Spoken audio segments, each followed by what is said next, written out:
Right, we are learning much more tonight about an ex-police officer in Dauphin County who's accused of stealing not just money from his former employer, but guns too. Sonica Bargo here with our update on that tonight and reaction from the DA. Sonica.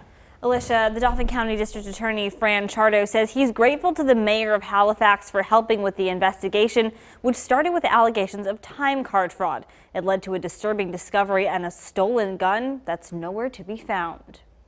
This investigation started when, according to the criminal complaint, the Dauphin County District Attorney's Office learned Halifax Police Chief Christopher Still was suspected of falsifying his timesheets. A detective says he spoke to another Halifax officer who said Still had been getting paid, even though that officer said Still hadn't shown up for work, quote, in a long time. And investigators say dispatch logs showed Still hadn't logged in for a shift in over 3 years. According to the complaint, a few days later, the detective learned how much Chief Still had been paid since the beginning of 2019. Over a course of years, almost $100,000 worth of falsification of time records. To be exact, $98,754.50. But then, as a matter of routine, our detectives checked the evidence lockers and found that there were 3 rifles missing. The DA's office says it learned that Still had already resigned, but this was not the end of the story. We have alleged that that he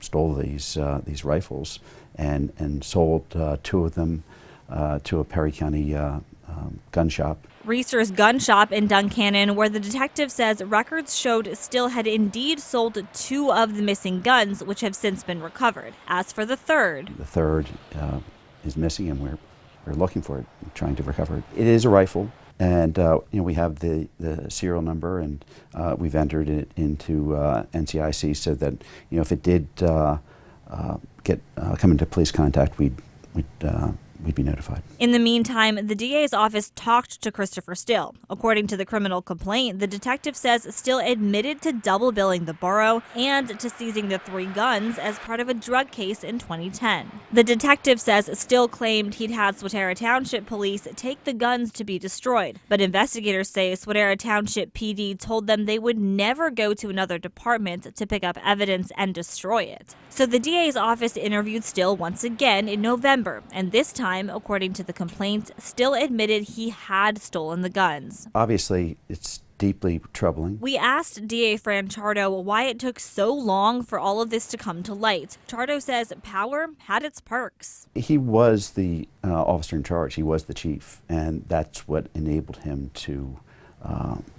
get away with this for as long as he did. Investigators say Christopher Still also admitted to falsifying time cards in Marysville, where he worked for the police part-time, but say Still told them he paid the money back. Court records show he's now free on bail and is due in court for his preliminary hearing next week. Still's attorney declined to comment. In the studio, Sonica Bargo, ABC 27 News. Sonica, thank you for the update.